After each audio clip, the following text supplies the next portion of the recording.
નમસ્કાર, સીએનબીસી બજાર પર આપનું સ્વાગત છે. આપ જોઈ રહ્યા છો પ્રોપર્ટી ગુરુ અને હું છું ઝરણા અરખંડી.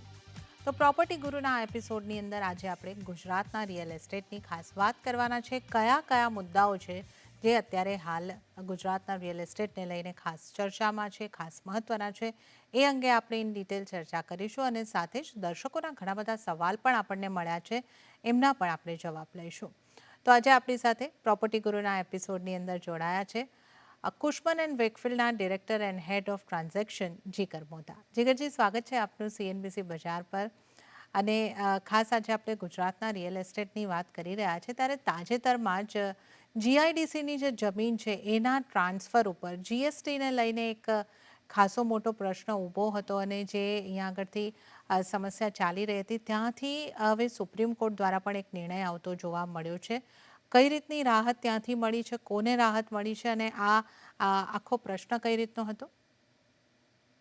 તો ઝરણાબેન, આ મુદ્દાની શરૂઆતથી વાત કરીએ તો 2023ની સાલમાં જે ગુજરાત ઇન્ડસ્ટ્રીયલ ડેવલપમેન્ટ કોર્પોરેશનની લેન્ડ હોય છે, એ લેન્ડની ટ્રાન્સફર ચાર્જીસની ઉપરાંત જે લેન્ડના ટ્રાન્ઝેક્શન થતા હતા એમાં એક જીએસટીની નોટિસીસ મોકલવામાં આવી હતી. લગભગ ઓક્ટોબર 2023માં એક પહેલી અપીલ ફાઇલ કરવામાં આવી હતી ઇન ગુજરાત હાઈકોર્ટ કે આ જે જીએસટી લાદવામાં આવી રહ્યો છે અથવા માંગવામાં આવી રહ્યો છે, આ જીએસટી ખરેખરમાં ના હોવો જોઈએ, કારણ કે અલ્ટિમેટલી આ ફક્ત લીઝ હોલ્ડ રાઇટ્સના ટ્રાન્સફર જ છે. તો એના ઉપર ડેફિનેટલી કોઈ જીએસટી ના લાગવો જોઈએ. પણ જીએસટી એ પોતાનું એક સ્ટેન્ડ એવું રાખ્યું હતું ફર્મ કે આ પ્રકારના ટ્રાન્ઝેક્શનની અંદર પણ જે ટ્રાન્સફરર હોય છે એમને જીએસટી પે કરવો પડતો હોય છે 18% લેખે. સો એના અગેન્સ્ટમાં અલ્ટિમેટલી જે ઓક્યુપાયર્સ હતા એ લોકો સુપ્રીમ કોર્ટ સુધી ગયા હતા અને અંતે સુપ્રીમ કોર્ટે આ ચુકાદો જે છે એ ઓક્યુપાયર્સની તરફેણમાં આપ્યો હતો. એટલે લગભગ 5500 કરોડ કરતા પણ વધારેના અમાઉન્ટની જીએસટી નોટિસીસ છે એ હવે અહીંયાથી નલ એન્ડ વોઇડ થતી આપણે જોઈ શકીશું અને એનો સીધો ફાયદો જે છે એ આ ઓક્યુપાયર્સને મળતો આપણે જોઈ શકીશું. તો ઘણા સમયથી જે આ એક અસમંજસની પરિસ્થિતિ પ્રવર્તી હતી જીઆઈડીસીની લેન્ડ ટ્રાન્સફરને લઈને, એ હવે અહીંયાથી ઓક્યુપાયર્સ ઘણા બધા ઓક્યુપાયર્સને રાહત મળતી આપણે જોઈ શકીએ છીએ. ઓકે, તો જીઆઈડીસીની જમીનના ટ્રાન્સફરને લઈને અહીં આગળથી જે જીએસટીને લઈને જે મુદ્દો અહીં આગળથી ગૂંચવાયેલો હતો એ અહીંયા એની ક્લેરિટી મળતી જોવા મળી રહી છે અને ઓક્યુપાયરને અહીં આગળથી રાહત 5,500 કરોડ જેટલી જે જીએસટીની નોટિસ છે એ હવે અહીં આગળથી માન્ય નહીં ગણાય. આ જીએસટી ઓક્યુપાયર્સને ભરવાનો નહીં થાય. સુપ્રીમ કોર્ટનો આ ચુકાદો. તો આ એક મહત્વના અપડેટ હતી, ન્યૂઝ હતા જેની આપણે અહીં આગળથી ખાસ વાત કરી છે. અને હવે જે આપણે ચર્ચાના વિષયોની વાત કરીએ તો જે સમગ્ર રાજ્યની અંદર અત્યારે આપણે ચર્ચાતું જોઈ રહ્યા છે, જે પરિસ્થિતિની આપણે સામનો કરી રહ્યા છે કે પાણી ભરાયા છે ઠેર ઠેર. અમદાવાદની અંદર પણ આ સ્થિતિ જોવા મળી છે. સાઉથ ગુજરાત, દક્ષિણ ગુજરાતના ઘણા બધા નવસારી, વલસાડ જેવા શહેરો, સુરત જેવા શહેરની અંદર પણ ઘણા પાણી ભરાયા છે. આપણે જે રીતના દ્રશ્યો આવતા જોયા કે કારના રૂફ સુધીના પાણી આવી ગયા, ગ્રાઉન્ડ ફ્લોર આપણને ડૂબતા દેખાયા, દુકાનોમાં પાણી ઘૂસી ગયા. બહુ મોટી તારાજી આપણે આ વખતે જોઈ છે અહીંયા આગળ ગુજરાતની અંદર. હવે અહીંયા આગળથી ખાસ કરીને જો આપણે અમદાવાદની વાત કરીએ, શેલા અને બોપલ આ વિસ્તાર એવો છે કે જ્યાં ઘણા બધા અફોર્ડેબલ સ્કીમ પણ છે. હાઈરાઇઝ છે તો કદાચ બધાને ઘરમાં નુકસાન નથી થયું, પણ અવર જવરનો રસ્તો હોય, આ લોકેશન વાઇઝ હોય, ઘણા બધા બીજા નુકસાન છે. જે શોપ્સ વગેરે હશે એને નુકસાન હશે, પાર્કિંગમાં નુકસાન થયા છે. તો જીગરજી, આ જે પરિસ્થિતિ આખી જોવામાં મળી છે, આને લઈને જે ઘરના કે પ્રોપર્ટીના ખરીદદારો છે એમણે કોઈ શીખ લેવાની જરૂર છે? વિસ્તાર કેવી રીતે પસંદ કરવો કે કઈ રીતના બીજા કોઈક આપણે ખ્યાલ રાખીને ઘર કે પ્રોપર્ટી લેવી જોઈએ? તો ઝરણાબેન, જુઓ, સૌથી પહેલી વાત તો આ જે પરિસ્થિતિનું નિર્માણ થયું છે, આ it's a once in a blue moon kind of situation. આવી પરિસ્થિતિ ક્યારેય પણ જનરલી ગુજરાતના કોઈ મોટા શહેરમાં બહુ જોવા નથી મળી. બહુ ઓછા સમયમાં બહુ વધારે વરસાદ પડી જવો એ કદાચ કોઈના કંટ્રોલની વાત નથી. આ એક કુદરતી આફત તમે ગણી શકો છો કે કુદરતી હોનાર જ ગણી શકો છો. જેના કારણે ડેફિનેટલી ઘણું બધું નુકસાન વેઠવાનો વારો ઘણા બધા લોકોને આવ્યો છે. પણ જસ્ટ ગોઈંગ બેક ટુ તમે જે પ્રશ્ન પૂછ્યો કે શું ઘર ખરીદદારોએ આની માટે શું તકેદારી લેવી જોઈએ? તો ડેફિનેટલી આ પ્રકારના જે પણ પરિસ્થિતિનું નિર્માણ થતું હોય છે, એમાં ઘણા બધા જે સારા ડેવલપર્સ છે, એ બધા એક પ્રકારના પ્રોવિઝન્સ રાખતા હોય છે કે એમના બેસમેન્ટની અંદર આવી પરિસ્થિતિમાં જો કદાચ થોડું ઘણું પાણી ભરાય તો એને તાત્કાલિક એનો નિકાલ કેવી રીતે થઈ શકે, અથવા એવી કઈ ઓલ્ટરનેટિવ સ્પેસીસ એ લોકોને દાખલા તરીકે પાર્કિંગ માટે આપી શકાય. એના સિવાય નોર્મલી બાંધકામની જે ગુણવત્તા હોય છે એ સારા ડેવલપર્સની બહુ સારી હોય છે. એટલે ઘણા બધા કેસની અંદર યુ નો ભેજ આવી જવાના જે કિસ્સા બનતા હોય છે એ કમ્પેરેટિવલી કંટ્રોલ કરી શકાય છે. સો ડેફિનેટલી એક તો જે સારા લોકેશન્સ છે કે જ્યાં એક ગવર્મેન્ટ ઇન્ફ્રાસ્ટ્રક્ચર એક સારી રીતે ઓલરેડી લે ડાઉન થયેલું હોય, એવા લોકેશનની નોર્મલી પસંદગી કરવી હંમેશા હિતાવહ રહે છે. પણ એટ ધ સેમ ટાઈમ જ્યારે આપણે એને એપલ ટુ એપલ કમ્પેર કરીએ તો આવા લોકેશનની અંદર ક્યાંક ને ક્યાંક પ્રોપર્ટી પ્રાઇસીસ જે હોય છે એ કમ્પેરેટિવલી અનડેવલપ્ડ કે અંડર ડેવલપ્ડ લોકેશનની સરખામણીમાં થોડાક વધારે હોય છે. તો આ અગેન એક એવું આર્બિટ્રાજ છે કે જ્યાં ખરીદદારે પોતાનું એક વાઇસ ડિસિઝન લેવું પડતું હોય છે, ડિપેન્ડ્સ અપોન એમની જરૂરિયાત અને ડેફિનેટલી એમનું બજેટ. ઓકે, તો આ હવે આપણે જે ખાસ કરીને વાત કરી કે ક્યારેક આવી પરિસ્થિતિનું નિર્માણ થઈ જતું હોય છે, અને પણ અહીંયા આગળથી જે આપણે વાત કરી કે સારા ડેવલપર્સના પ્રોજેક્ટની અંદર જો તમે ઘર લીધા હોય તો આમાંથી અમુક પરિસ્થિતિને માટેનો સામનો કરવાની આગોતરી યોજના કે આગોતરા પ્લાનિંગ અહીંયા આગળથી હોય છે. પણ જે આ વખતની પરિસ્થિતિ હતી એને આપણે એક કુદરતી હોનારત જેવી સ્થિતિ તરીકે ગણી શકીએ છીએ, અને નુકસાન તો થયા છે, પણ આ અહીંયા આગળથી એક પરિસ્થિતિ આપણે અહીંયા આગળથી ખાસ બનતા જોઈ છે. તો ખાસ એટલે જ ધ્યાન રાખવાનું રહેશે કે તમે જ્યારે ઘર લેવો છો તો વિસ્તાર અંગે જાણી લો, ડેવલપર્સ અંગે જાણી લો. એ આવા બધા સંજોગોની અંદર પણ તમને કામ આવતું હોય છે. તો આ આપણે એક જે અત્યારના રિસન્ટ મુદ્દા છે એને સ્પર્શી લીધો છે. પણ હવે આપણે દર્શકોના સવાલ તરફ આગળ વધીશું. જીગરજી, ઘણા સવાલ આવ્યા છે. તો પહેલો સવાલ જે આવ્યો છે બિપિનભાઈ સોલંકીનો આવ્યો છે, અને એમણે પૂછ્યું છે કે હાલમાં અમદાવાદની પ્રોપર્ટીમાં જો રોકાણ કરવું હોય તો દુકાન ખરીદવી સારી કે મકાન ખરીદવું જોઈએ?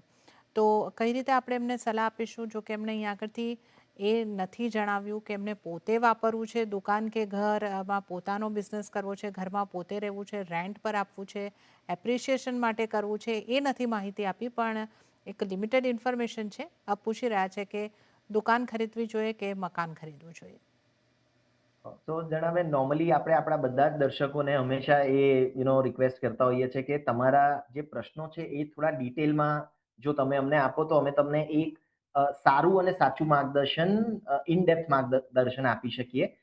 હાવેવર, જસ્ટ વિપિનભાઈના પ્રશ્નનો જવાબ આપતા ઇનફેક્ટ તમે જો અમદાવાદની વાત કરતા હો તો આ બંને કેસીસની અંદર તમે ચાહે સારા લોકેશનની એક રેસિડેન્શિયલની વાત કરતા હો કે સારા લોકેશનની અંદર એક રિટેલ શોપની વાત કરતા હો, બંને કેસની અંદર ડેફિનેટલી આવનારા સમયની અંદર તમને તમારા રોકાણ ઉપર સારું વળતર મળી શકશે.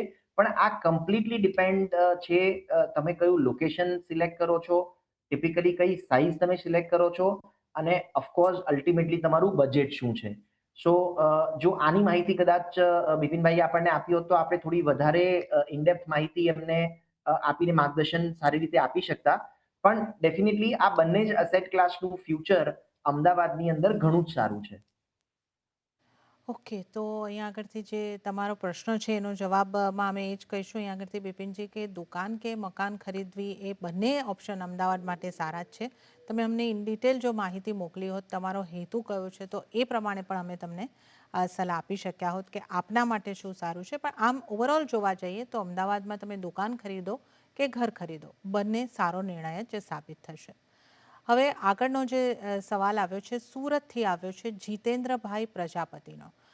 જીતેન્દ્રભાઈએ પૂછ્યું છે કે ઓલપાડ સાયન રોડ સુરતમાં 106 વારના પ્લોટમાં એમણે રોકાણ કરેલું છે, અને આ એરિયાની આસપાસ ઇન્ડસ્ટ્રીયલ એરિયા છે. તો આ જે પ્રોપર્ટી છે, આ જે લેન્ડ છે, એને હોલ્ડ કરવી જોઈએ કે વેચી દેવી જોઈએ? અને એ એમ પણ આપણને જણાવ્યું છે કે હોલ્ડ કરવાની સલાહ હોય તો એમની ક્ષમતા જે છે 6 થી 7 વર્ષ એ હોલ્ડ કરી શકે છે. તો અહીંયા આગળ આ સમયગાળામાં કેટલું એપ્રિસિએશન મળી શકે અને આ પ્લોટનું રોકાણ છે એમનું એમાં બની રહેવું જોઈએ કે નહીં? જી જીગરજી. ઓકે. સો જીતેન્દ્રભાઈ, સૌથી પહેલા તો આપે જેમ જણાવ્યું કે ઓલપાડની અંદર આપનો જે પ્લોટ છે એની આજુબાજુ હવે ઇન્ડસ્ટ્રીયલ ડેવલપમેન્ટ ઘણું બધું થઈ ગયું છે. એટલે હું અઝ્યુમ કરું છું કે તમારો જે પ્લોટ છે આ એ પણ એક ઇન્ડસ્ટ્રીયલ પ્લોટ જ હશે. તમે આટલા વર્ષોથી આપે જણાવ્યું એમ ઘણા સમય પહેલા તમે અહીંયા રોકાણ કર્યું હતું, એટલે ડેફિનેટલી તમને અહીંયા એક સારો એવો બેનિફિટ ઓલરેડી મળી ગયો હશે ઇન ટર્મ્સ ઓફ અપ્રિસિએશન. અ, તમે કદાચ આવનારા 5-6 વર્ષની જો વાત કરતા હો તો ડેફિનેટલી તમે અહીંયાથી એક્ઝિટ લેવાનું વિચારી શકો છો. કારણ કે આવનારા સમયની અંદર જેટલું અપ્રિસિએશન તમને અત્યાર સુધી મળ્યું છે, અહીંયાથી એના એટલું જ અપ્રિસિએશન ફરીથી મળવાનું કદાચ થોડું અઘરું પડે. ડેફિનેટલી અપ્રિસિએશન આ વિસ્તારમાં થશે, પણ એની જે વેલોસિટી છે, એનો ગ્રોથ રેટ જે હશે, એ કદાચ તમે અત્યાર સુધી જે જોયો છે એવો ન પણ હોય. સો ડેફિનેટલી આ એક પ્લોટને વેચી અને તમે આગળ બીજી કોઈક એક સારી અસેટમાં ઇન્વેસ્ટમેન્ટ કરી અને આગળ વધી શકો છો. આગળનો સવાલ જે આવ્યો છે માર્ટિનભાઈ કથરિયાનો, અને એમના એક નહીં ઘણા બધા સવાલ છે, તો એક પછી એક હું આપને જણાવું છું કે એમના કયા કયા સવાલ છે. તો પહેલો જે એમનો સવાલ છે એ જાણવા માંગે છે કે નવી પ્રોપર્ટીની માંગ સારી છે, નવી પ્રોપર્ટીની કિંમતો માં પણ આપણે એક ઉછાળો જોઈ રહ્યા છે, પણ જૂની પ્રોપર્ટીની કિંમતો એટલી નથી વધી રહી, તો એના શું કારણો છે? કઈ રીતે એમને આ બાબતે આપણે સમજ આપીશું જીગરજી? સો જણાબેન, ઇનફેક્ટ એના કરતા વધારે આપણે જોઈએ તો પરિસ્થિતિ કદાચ એવી છે કે નવી પ્રોપર્ટી કરતા એની કમ્પેરમાં જૂની પ્રોપર્ટીઝના પ્રાઇઝીસ લાંબા સમયથી ઘણા વધારે વધ્યા છે. કારણ કે જ્યારે પણ કોઈ પણ પરચેઝર માર્કેટની અંદર પ્રોપર્ટી લેવા માટે જતો હોય છે, તો ઓબ્વિયસલી બધાની પહેલી ચોઈસ એક નવું ફ્રેશ અપાર્ટમેન્ટ જ હોય. પણ ક્યારેક બજેટના કારણે, ક્યારેક લોકેશનના કારણે, ક્યારેક સાઈઝના કારણે એ લોકો એક ડિસિઝન મેકિંગ એ સ્પેસિફિક નવા પ્રોજેક્ટમાં નથી લઈ શકતા, અને એટલા માટે જનરલી રીસેલની પ્રોપર્ટીઝની અંદર એ લોકો વળતા હોય છે. પણ એ કેસની અંદર જ્યારે રીસેલ પ્રોપર્ટીના સેલર્સ હોય છે, એ એમની કમ્પેરિઝન જે નવી નજીકમાં બનેલી પ્રોપર્ટી હોય એની સાથે જ કરતા હોય છે. એટલે રાધર આપણે જો એવું કહીએ તો અજુગતું નથી કે જૂની પ્રોપર્ટીઝના પ્રાઇસીસ ઘણા મોટા પાયે વધ્યા છે નવી પ્રોપર્ટીઝ કરતા. ઓકે, તો જો તમે ધ્યાનથી માર્ટિનભાઈ જોશો તો જૂની પ્રોપર્ટીની માંગ પણ આવી રહી છે અને એના પ્રાઇઝીસ પણ તમને વધતા જોવા મળી રહ્યા છે. તો આ એક તમે ખાસ ખ્યાલે રાખીને જોઈ શકો છો. હવે આગળનો જે એમનો સવાલ છે કે એ પૂછી રહ્યા છે કે અ, અમદાવાદના ઘણા બધા વિકસિત વિસ્તારો, અને એમનું કહેવાનો મતલબ છે કે કહેવાતા વિકસિત વિસ્તારોમાં ડ્રેનેજ, પાણી અને ગાર્બેજ કનેક્શન જેવી મૂળભૂત સુવિધાઓ ન જ હોવા છતાં ડેવલપર્સ ઘણા મોંઘા ઘરો વેચી રહ્યા છે. તો આવું કેમ થઈ રહ્યું છે? કદાચ એમની આ વાત સાથે પણ આપણે સહમત નહીં હોઈએ. જીગરજી, તમે કઈ રીતે આને માટે જવાબ આપશો? તો સૌથી પહેલા તો માર્ટિનભાઈ, તમે જ્યારે કોઈ પણ વિકસિત કે અવિકસિત વિસ્તારની વાત કરો, તમે સ્પેસિફિક લોકેશન વાઇઝ વાત કરતા હોત તો હું તમને કદાચ એક સારી રીતે એનો આન્સર આપી શકત. પણ લાર્જલી જ્યારે આપણે કોઈ પણ વિકસિત વિસ્તારની વાત કરીએ તો એ વિકસિત વિસ્તાર આપણે કોને કહી શકીએ કે જ્યાં ટિપિકલી આપણું ઓવરઓલ ઇન્ફ્રાસ્ટ્રક્ચર ડેવલપ થઈ ગયું હોય અને એ લિટરલી એએમસીની કે મ્યુનિસિપલ કોર્પોરેશનની હદમાં આવતું હોય. તો એ ટાઈપના કોઈ વિસ્તારને તમે જનરલી વિકસિત વિસ્તાર ગણી શકો, કારણ કે કોર્પોરેશનની હદમાં છે. જે વિસ્તાર કોર્પોરેશનની હદમાં ના હોય એ ડેફિનેટલી એક સોર્ટ ઓફ ડેવલપિંગ જેને આપણે કહી શકીએ એ ટાઈપનો વિસ્તાર તમે ગણી શકો. એટલે ડેફિનેટલી એ બાબત ઉપર કોઈ પણ ડેવલપરને અથવા સેટ ઓફ ડેવલપર્સને અથવા કોઈ પણ લોકોને જજ કરવા થોડું અઘરું પડે. અલ્ટિમેટલી કદાચ એક બે ઇન્સિડન્ટ, કારણ કે હું એવું સમજી રહ્યો છું કે કદાચ આ પ્રશ્ન અત્યારે જે ઓફલેટ વરસાદમાં જે પરિસ્થિતિનું નિર્માણ થયું એના બેસિસ ઉપર કદાચ આ પ્રશ્ન ઉદ્ભવ્યો હશે.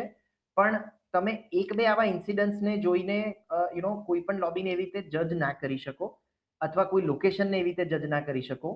કારણ કે જ્યારે કુદરતી હોનારતની વાત હોય ત્યારે ડેફિનેટલી કોઈ એક કે બે લોકેશન પૂરતી સીમિત નથી રહેતી. એ કેસમાં કદાચ એ આખે આખા વિસ્તારમાં કે આખે આખા શહેરને એક ખરાબ પરિસ્થિતિનો સામનો કરવો પડતો હોય છે.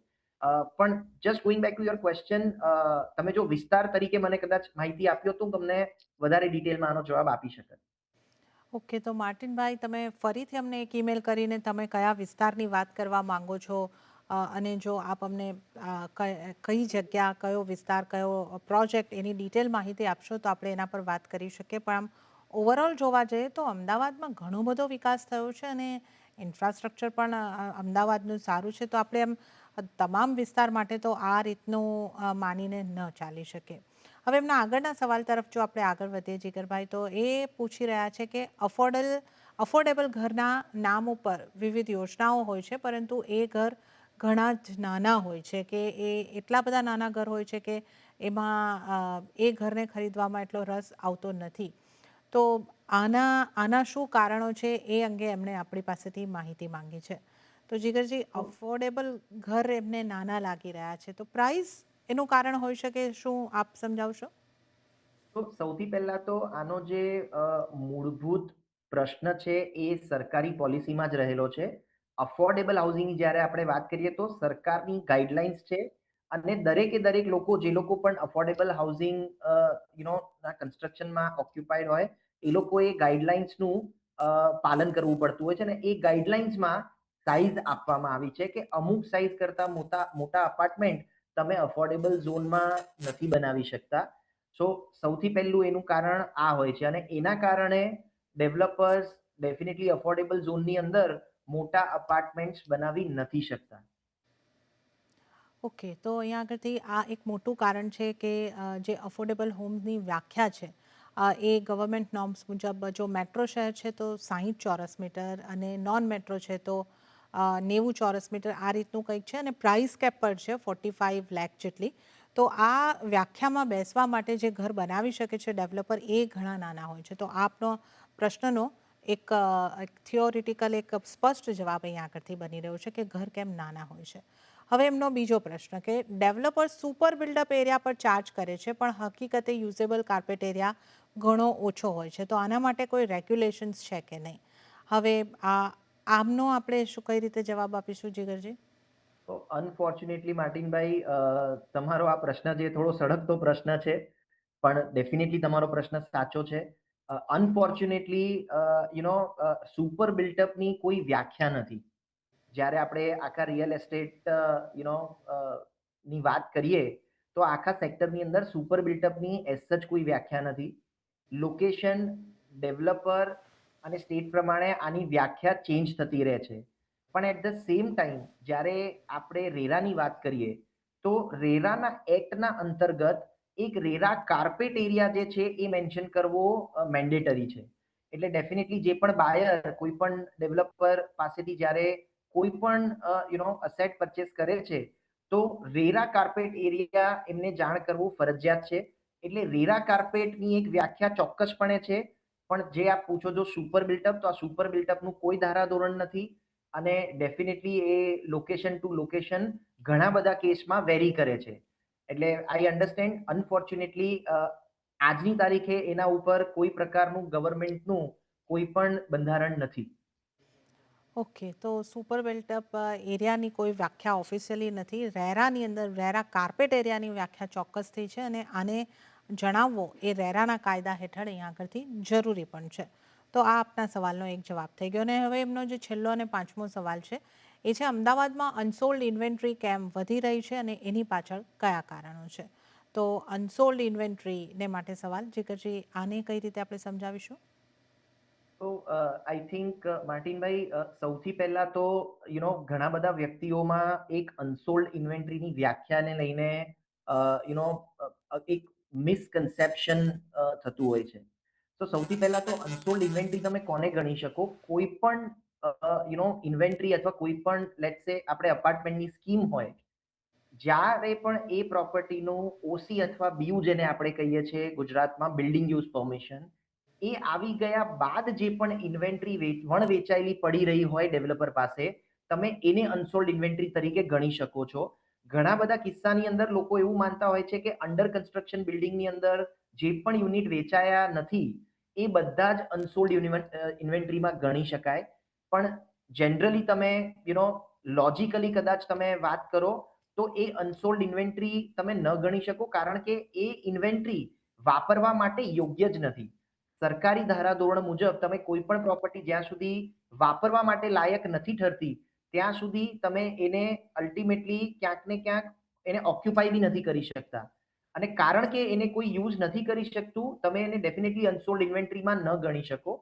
એટલે જ્યારે તમે અનસોલ્ડ ઇન્વેન્ટરીની વાત કરતા હો તો જે પણ પ્રોપર્ટીઝ બીયુ આવી ગયા પછી વણ વેચાયેલી પડી રહે એને અનસોલ્ડ તમે ગણી શકો છો. હવે જસ્ટ તમારા પ્રશ્નનો ઉત્તર આપતા કે આ પ્રકારની અનસોલ્ડ ઇન્વેન્ટરીની જો તમે ગણતરી કરશો જે ready to move in kind of હોય, તો એ ઇન્વેન્ટરી આજની તારીખે કોઈ પણ સેગમેન્ટમાં, તમે અફોર્ડેબલ સેગમેન્ટ ગણો, તમે મિડ સેગમેન્ટ ગણો કે લક્ઝરી સેગમેન્ટ ગણો, આ દરેકે દરેક સેગમેન્ટની અંદર આ typically unsold inventory overall availability એની બહુ જ ઓછી છે. એટલે ક્યાંક ને ક્યાંક જે બેસિક ડિમાન્ડ છે એ ડેફિનેટલી રોબસ્ટ છે અને વેચાણ પણ થઈ રહ્યું છે આ પ્રકારની પ્રોપર્ટીઝનું. અને કદાચ એના કારણે ક્યાંક ને ક્યાંક ડેવલપર્સને અહીંયા ભાવ ઘટાડવાની બહુ જરૂરિયાત નથી દેખાઈ રહી. બીજું રીઝન એ છે કે over a period of time land prices અને કન્સ્ટ્રક્શન કોસ્ટમાં એક બહુ જ માતબર વધારો થયો છે. બહુ જ રિસન્ટ આપણે વાત કરીએ તો કારણ કે આ જે જીઓપોલિટિકલ સિચ્યુએશન હતી એના કારણે ક્યાંક ને ક્યાંક એનો મોટી ઇમ્પેક્ટ કન્સ્ટ્રક્શન મટીરિયલ પર પણ હતી, જે ઘણું બધું મટીરિયલ આપણે અલગ અલગ દેશો પાસેથી ઇમ્પોર્ટ કરીએ છીએ. સો એ રો મટીરિયલના પ્રાઇસીસ ઉપર એક જે એની અસર આવી એની સીધે સીધી ઇમ્પેક્ટ દરેકે દરેક ડેવલપરને કન્સ્ટ્રક્શન કોસ્ટ પર પડતી જોવા મળી. અને એના કારણે ક્યાંક ને ક્યાંક આ પ્રાઇસીસમાં કદાચ વધારો ન કરી શક્યા તો કંઈ નહીં, પણ ઘટાડો કરવો થોડોક અસંભવ જેવો હતો. અને એના કારણે ક્યાંક ને ક્યાંક એ પોઝિટિવ પ્રેશર જેને આપણે કહીએ એ પ્રાઇસ ઉપર ઇન્ટેક્ટ છે. અને એના કારણે ભાવમાં કોઈ ઘટાડો આપણે બહુ લાંબો જોઈ નથી શક્યા. પણ એટ ધ સેમ ટાઈમ તમે ઘણા બધા ડેવલપર્સ એવા સારા ડેવલપરના ત્યાં જોશો તો ક્યાંક ને ક્યાંક એક સ્વીટનર એ લોકો એડ કરીને આપતા હોય છે, ડિપેન્ડ્સ અપોન ઓવરઓલ પ્રોજેક્ટ અને લોકેશન. સો ઓવરઓલ ક્યાંક ને ક્યાંક આપણે જોવા જઈએ તો આનો આન્સર એ જ રહેશે કે ઓફકોર્સ તમારી વાત સાચી છે કે પ્રાઇસીસ ક્યાંય અહીંયાથી ઘટ્યા નથી, પણ એના વેરિયસ કારણ છે, એ વેરિયસ રીઝનના કારણે પ્રાઇસમાં ક્યાંય ઘટાડો આપણે જોવા નથી મળ્યો. ઓકે, તો અહીંયા આગળથી માર્ટિનભાઈ પ્રાઇઝની પણ તમને એક સરસ સમજ આપી દીધી અને આપની સાથે તમામ દર્શકોને પણ આ એક સમજ મળી હશે. અને જે અનસોલ્ડ ઇન્વેન્ટરી તમે કહી રહ્યા છો, તમને કદાચ અંડર કન્સ્ટ્રક્શન ઘર બનતા દેખાઈ રહ્યા છે, એ તમને બતાવે છે કે સપ્લાય વધવાની છે. પણ અત્યારે તમે અનસોલ્ડ ઇન્વેન્ટરીની વાત કરો તો એ બીયુ આવ્યા બાદ જ એને અનસોલ્ડ ઇન્વેન્ટરી ગણવાની રહેશે. તો આ એક ક્લેરિફિકેશન આપના પ્રશ્નને માટે. અને ત્યારે જ જીગરજી, આજે આપણે આટલા જ પ્રશ્નો આ કાર્યક્રમની અંદર સમાવેશ કરી શકીશું અને ખૂબ સરસ રીતે આપણે આ તમામ પ્રશ્નોનો જવાબ આપ્યો, સરસ આ તમામ દર્શકોને સમજાઈ શકે એ રીતે. આપનો ખૂબ ખૂબ આભાર અમારી સાથે જોડાવા બદલ અને આ સમગ્ર ચર્ચા કરવા બદલ આપનો આભાર. તો રજા લેતા પહેલાં દર્શકોને ફરીથી યાદ કરાવી દઉં કે આપના પણ પ્રોપર્ટીને લગતા કોઈ પણ સવાલ હોય અમને લખી મોકલો propertyguru@nw18.com પર. અને આ સાથે પ્રોપર્ટી ગુરુના એપિસોડમાં હાલ પૂરતું આટલું જ. હાલ મને આપશો રજા. વધુ અપડેટ અને સમાચારો માટે આપ જોતા રહો CNBC બજાર.